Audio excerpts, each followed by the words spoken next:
एक रात की खामोशी थी जब राहुल के फोन पर एक मैसेज आया।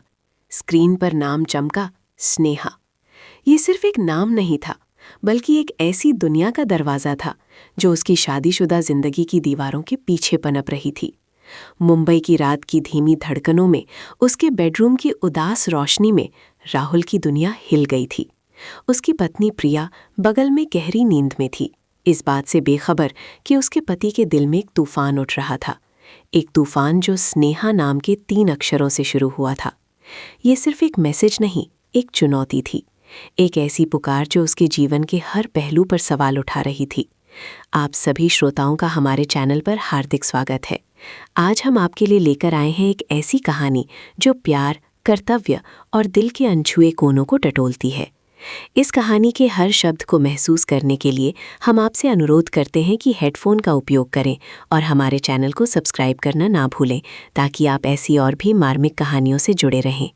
राहुल और प्रिया की शादी को 7 साल हो चुके थे। मुंबई की भागती दौड़ती जिंदगी में उनकी अपनी एक शांत दुनिया थी। राहुल एक मल्टीनेशनल कंपनी में मार्केटिंग हेड, अपनी पेशेवर जिंदगी में सफल और महत्वाकांक्षी था। प्रिया एक प्यारी और समर्पित पत्नी ने अपना करियर छोड़कर राहुल के घर और उसकी दुनिया को अपना बना लिया था। उनके वर्सोवा अपार्टमेंट की बालकनी से समुद्र का एक छोटा सा टुकड़ा दिखता था, जहां सुबह की चाय और शाम की हल्की फुल्की बातचीत उनके दिन का एक अभिन्न अंग बन चुकी थी। उनकी जिंदगी में कोई बड़ी कमी नहीं थी, कोई बड़ा झगड़ा नहीं था, लेकिन राहुल के मन के किस कोने में एक अजीब सी खालीपन थी। एक ऐसा खालीपन जिसे वो खुद भी पूरी तरह समझ नहीं पाता था। प्रिया बहुत अच्छी थी, सीधी, सरल और प्यार करने वाली।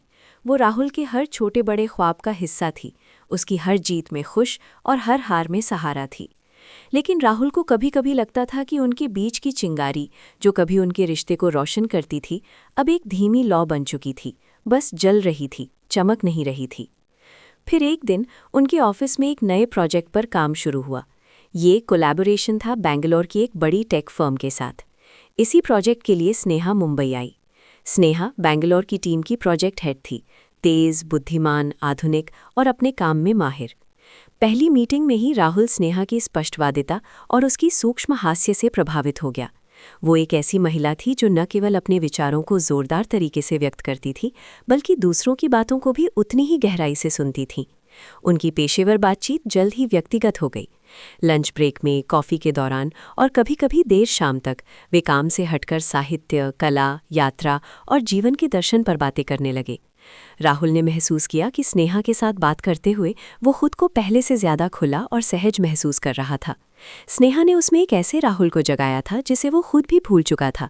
एक कला प्रेमी, एक दार्शनिक, एक सपनों का पीछा करने वाला लड़का। स्नेहा के साथ बिताया गया हर पल राहुल को एक नई ऊर्जा से भर देता था। उसे लगा जैसे उसे कोई ऐसा मिल गया है जो उसकी आत्मा की भाषा समझता है। प्रिया के साथ उसकी बातचीत अब ज्यादातर घर, बिल या दोस्तों के बारे में होती थी। स्नेहा के साथ वो जीवन के गहरे अर्थों पर चर्चा कर सकता था, अपनी महत्वाकांक्षाओं और अपनी असुरक्षाओं को साझा कर सकता था। स्नेहा ने उसे सुना, उसे समझा और उसे महसूस कराया कि वो अकेला नहीं है। राहुल को स्नेहा की बातों में एक अजीब सा अपनापन महसूस होता था, एक ऐसी समझ जो उसके दिल की गहराई को छू जाती थी। वो अक्सर प्रिया से उसकी तुलना करने लगा था और ये तुलना उसे अंदर ही अंदर कसूरवार महसूस कराती थी। वो जानता था कि ये गलत है, लेकिन स्नेहा का आकर्षण उसे अपनी ओर खींचता चला जा रहा था। उनके प्रोफेशनल प्रोजेक्ट के सिलसिले में राहुल को अक्सर बेंगलोर जाना पड़ता था और स्नेहा को मुंबई आना पड़ता था। इन यात्राओं में उनके मिलने के बहाने और भी बढ़ गए। मुंबई की बारिश की शामों में वे अक्सर मरीन ड्राइव पर मिलते, समुद्र की लहरों को देखते हुए घंटों बातें करते रहते। स्नेहा की आंखों में एक चमक थी, एक ऐसी आग थी जो राहुल को अपनी ओर खींचती थी। उसने राहुल की कविताओं और कहानियों में भी दिलचस्पी दिखाई, जो राहुल ने कॉलेज के दिनों में लिखी थी और फिर कभी किसी को नहीं दिखाई। स्नेहा ने उन कहानियों में राहुल के छिपे हुए सपनों को पहचान लिया था। एक शाम दिल्ली में एक कॉन्फ्रेंस के बाद वे एक साथ एक पुराने कैफ़े में बैठे थे। बाहर हल्की बारिश हो रही थी और अंदर की गर्माहट में स्नेहा ने राहुल का हाथ थाम लिया। ये एक पल था जो हमेशा के लिए राहुल के दिल में बस गया। उस स्पर्श में एक ऐसी गहराई थी, एक ऐसी कोमलता थी जो राहुल ने सालों से महसूस नहीं की थी। उसने अपने हाथ को हटाया नहीं। उस पल में दुनिया के सारे नियम, सारी मर्यादाएं, सब कुछ धुंधला पड़ गया था। राहुल को लगा कि वो एक ऐसे रास्ते पर आ गया है जहां से वापस जाना मुश्किल है। घर पर प्रिया ने राहुल के बदलते व्यवहार को महसूस करना शुरू कर दिया था। वो देर रात तक फ़ोन पर रहता, अक्सर अपने ख्यालों में खोया रहता। उसके फ़ोन पर अब पासवर्ड लगा रहता था और वो पहले से ज़्यादा चिड़चिड़ा हो गया था। प्रिया ने कभी सवाल नहीं किया। उसकी आंखों में हमेशा वही निस्वार्थ प्रेम और विश्वास था।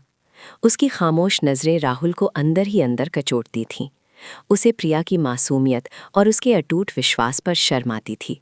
वो जानता था कि वो एक गलती कर रहा है, एक ऐसी गलती जो उसके पूरे जीवन को तबाह कर सकती है, लेकिन वो खुद को रोक नहीं पा रहा था।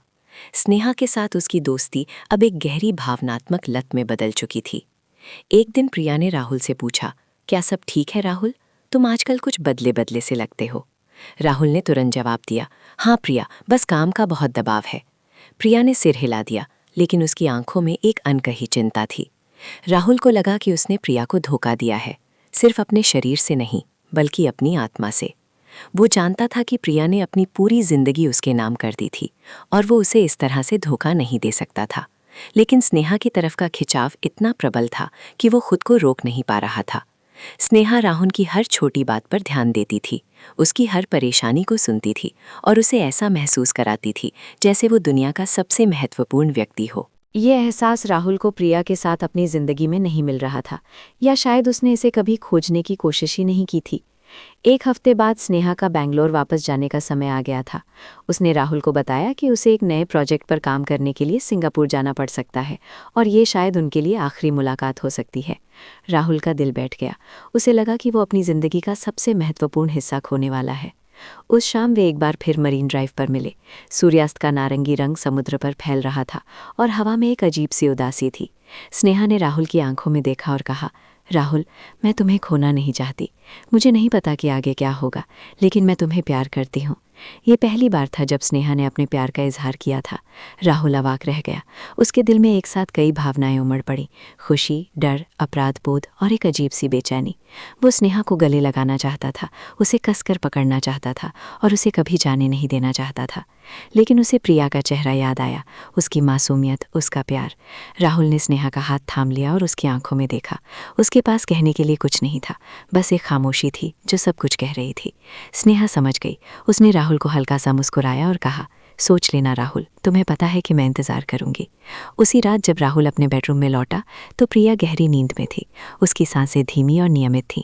राहुल अपने बिस्तर पर बैठा, उसकी आंखों में नींद नहीं थी, उसका दिल तेजी से धड़क रहा था। स्नेहा के शब्द उसके कानों में गूंज रहे थे। तभी उसके फ़ोन पर एक मैसेज आया। स्क्रीन पर नाम चमका, स्नेहा। मैसेज में लिखा था, राहुल, मैंने टिकट बुक कर लिया है, परसों सुबह की फ़्लाइट है। क्या तुम मुझसे मिलोगे आखिरी बार, या क्या हम एक नए सफ़र की शुरुआत कर सकते हैं? मुझे जवाब देना। ये सिर्फ एक मैसेज नहीं था, ये एक चुनौती थी, एक ऐसा सवाल जिसका जवाब राहुल को अपनी पूरी जिंदगी बदल सकता था। राहुल ने फ़ोन को अपनी मुट्ठी में कस लिया। उसने प्रिया की ओर देखा जो अब भी गहरी नींद में थी। उसके माथे पर चिंता की लकीरें उभरी हुई थीं। राहुल को याद आया कि कैसे प्रिया ने उसके लिए सब कुछ छोड़ दिया था, कैसे उसने हर मुश्किल में उसका साथ दिया था। उसे याद आया उनकी शादी का दिन, जब उन्होंने एक दूसरे से उम्र भर साथ निभाने का वादा किया था। प्रिया ने हमेशा उसे अपना सबसे अच्छा दोस्त, अपना सबसे बड़ा सहारा माना था। उसने राहुल को हर कदम पर सहारा दिया था, उसकी असफलताओं में भी उसके साथ खड़ी रही थी। राहुल चुपचाप उठा और बालकनी में चला गया। मुंबई की रात की रोशनी में शहर एक विशाल नींद में डूबे जानवर जैसा लग रहा था। हवा में समुद्र की नमकीन गंध थी। राहुल ने अपनी आंखें बंद कर लीं। उसके दिमाग में स्नेहा का हंसता हुआ चेहरा, उसकी बुद्धिमान आंखें, उसका आत्मविश्वास घूम रहा था। स्नेहा ने उसे एक ऐसी दुनिया दिखाई थी जो उसने कभी नहीं सोची थी, एक ऐसी भावना का अनुभव कराया था जो उसने सालों से महसूस नहीं की थी। उसके साथ राहुल को लगा कि वो फिर से जवान हो गया है, फिर से सपनों को देखने लगा है। स्नेहा ने उसमें एक आग जगाई थी, एक जुनून, एक ऐसी चाहत जो उसकी शादीशुदा जिंदगी की नीरसता में खो चुकी थी। लेकिन फिर प्रिया का चेहरा उसके सामने आया, उसकी सादगी, उसकी सच्चाई, उसका अटूट विश्वास। स्नेहा एक तूफान थी, एक ऐसी लहर जो उसे अपने साथ बहा ले जाने को तैयार थी। लेकिन प्रिया एक शांत किनारा थी, एक ऐसी जगह जहां वो हमेशा सुरक्षित महसूस करता था। स्नेहा ने उसे सपने दिखाए थे, लेकिन प्रिया ने उन सपनों को जमीन पर उतारा था। स्नेहा के साथ जो था वो एक रोमांच था, एक नशा था। प्रिया के साथ जो था वो एक गहरा रिश्ता था, एक नींव थी जो सालों के प्यार और बलिदान पर बनी थी। राहुल ने सोचा, क्या मैं स्नेहा के साथ जाकर वाकई खुश रह पाऊंगा? क्या मैं प्रिया के दिल को तोड़कर अपनी जिंदगी बना पाऊंगा? उसे पता था कि स्नेहा के साथ उसका रिश्ता एक रहस्य पर आधारित था, एक चोरी किए गए पल पर।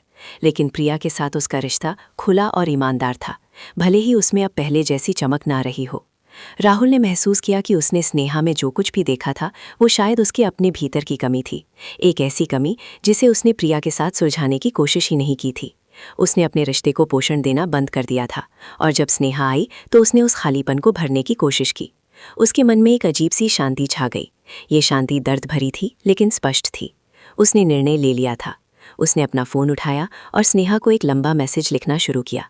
हर शब्द भारी था, हर वाक्य उसके दिल को निचोड़ रहा था। उसने लिखा, स्नेहा, मुझे पता है कि ये तुम्हारे लिए मुश्किल होगा, और मेरे लिए भी ये आसान नहीं है। मैंने तुम्हें कभी बताया नहीं, लेकिन तुम्हारे साथ बिताया गया हर पल मेरी ज़िंदगी का सबसे खूबसूरत पल रहा है। तुमने मुझे फिर से जीना सिखाया, मुझे अपने सपनों को याद दिलाया। तुम्हारे साथ मुझे लगा कि मैं एक नया इंसान हूँ।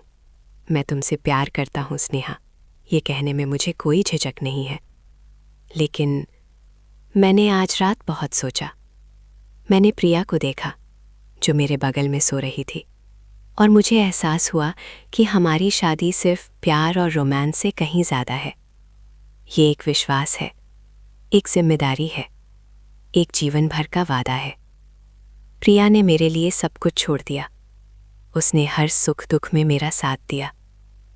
शायद हमारी ज़िंदगी में पहले जैसी चमक नहीं रही, लेकिन ये मेरी गलती है कि मैंने उसे फिर से जगाने की कोशिश नहीं की। मैं तुम्हें एक ऐसी ज़िंदगी नहीं दे सकता जो झूठ पर आधारित हो, जो किसी और के दिल को तोड़कर बनाई गई हो। मैं अपनी पत्नी और अपने परिवार के प्रति अपनी जिम्मेदारियों से मुंह नहीं मोड़ सकता। ये आसान नहीं होगा स्नेहा। मेरा दिल टूट रहा है ये कहते हुए कि मुझे तुमसे दूर जाना होगा। तुम एक अद्भुत इंसान हो, और तुम जीवन में हर खुशी की हकदार हो। मैं तुम्हें अलविदा कह रहा हूँ स्नेहा। ये मेरे लिए सबसे मुश्किल अलविदा है। मुझे माफ़ कर देना। मुझे उम्मीद है कि तुम मुझे समझोगी। मैसेज भेजने से पहले उसने एक पल के लिए अपनी आंखें बंद की। उसके दिल में एक गहरा दर्द उठा, जैसे कोई ज़रूरी हिस्सा उससे अलग हो रहा हो। लेकिन साथ ही उसे एक अजीब सी राहत भी महसूस हुई, जैसे उसने अपने कंधों से एक भारी बोझ उतार दिया हो। उसने भेजे बटन दबा दिया, फिर उसने फ़ोन एक तरफ रख दिया और बालकनी की रेलिंग पकड़ कर खड़ा रहा। कुछ देर बाद उसके फ़ोन पर एक मैसेज की रिंगटोन बजी। उसने फ़ोन नहीं उठाया। वो जानता था कि ये स्नेहा का होगा, और वो अभी जवाब देने की हिम्मत नहीं कर सकता था। उसे अपने फैसले पर कोई पछतावा नहीं था, लेकिन दर्द तो था। एक ऐसे प्यार को छोड़ना दर्दनाक था जिसने उसे इतना कुछ सिखाया था, इतना कुछ महसूस कराया था।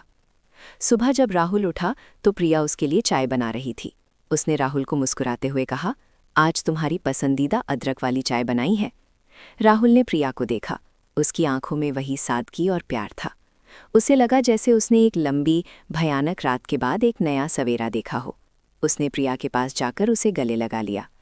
प्रिया थोड़ी हैरान हुई, लेकिन उसने भी राहुल को कसकर पकड़ लिया। राहुल ने उसके कानों में फुसफुसाया, मैं तुमसे प्यार करता हूँ प्रिया, बहुत प्यार करता हूँ। प्रिया ने मुस्कुराते हुए कहा, मुझे भी राहुल। उस दिन से राहुल में एक बदलाव आया। वो अब ज़्यादा फ़ोन पर नहीं रहता था। वो प्रिया के साथ ज़्यादा समय बिताने लगा। उन्होंने फिर से मरीन ड्राइव पर शाम की सैर करना शुरू किया, पुरानी यादें ताज़ा की, एक दूसरे के सपनों के बारे में बात की। राहुल ने प्रिया की छोटी छोटी बातों पर ध्यान देना शुरू किया, जो उसने पहले कभी नहीं किया था। उसने महसूस किया कि प्रिया में भी एक कलाकार छुपा था, एक संगीत प्रेमी जिसे उसने कभी मौका नहीं दिया था।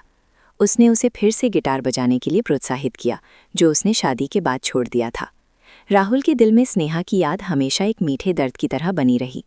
वो जानता था कि उसने एक ऐसी दुनिया को पीछे छोड़ दिया था जो उसे पल भर के लिए बहुत आकर्षक लगी थी, लेकिन उसने ये भी सीखा था कि असली खुशी और प्यार बाहरी रोमांच में नहीं, बल्कि अपने भीतर और अपने रिश्तों में निवेश करने में मिलती है।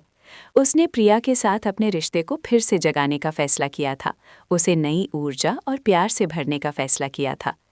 ये एक आसान सफ़र नहीं था। उसे पता था कि उसे अपने गुप्त भावनात्मक संबंध का बोझ हमेशा अपने दिल में रखना होगा, लेकिन ये बोझ उसे एक बेहतर पति, एक बेहतर इंसान बनने के लिए प्रेरित करता था। एक शाम जब वे अपनी बालकनी में बैठे समुद्र की ओर देख रहे थे, प्रिया ने राहुल का हाथ थाम लिया। उसने कहा, मुझे लगता है कि तुम आजकल ज़्यादा खुश हो राहुल। राहुल ने प्रिया की आंखों में देखा और मुस्कुराया। उसने कहा, हाँ प्रिया, मुझे लगता है कि मैंने अपनी खुशी को फिर से पा लिया है। उसने स्नेहा का नाम नहीं लिया, ना ही उसने अपने आंतरिक संघर्ष का जिक्र किया। उसने बस प्रिया का हाथ कसकर पकड़ लिया और जानता था कि उसने सही चुनाव किया था। उसने एक ऐसी दुनिया को चुना था जो शायद कम रोमांचक थी, लेकिन ज़्यादा सच्ची, ज़्यादा स्थायी और कहीं ज़्यादा प्यार भरी थी। आशा करते हैं कि ये कहानी आपके दिल को छू गई होगी और आपको सोचने पर मजबूर किया होगा। प्यार, कर्तव्य और चुनाव की इस जटिल यात्रा पर आपकी क्या राय है, हमें कमेंट्स में ज़रूर बताएं। इस वीडियो को लाइक करें, अपने दोस्तों और परिवार के साथ शेयर करें और ऐसे ही मार्मिक और गहरी कहानियों के लिए हमारे चैनल को सब्सक्राइब करना ना भूलें। मिलते हैं अगली कहानी के साथ।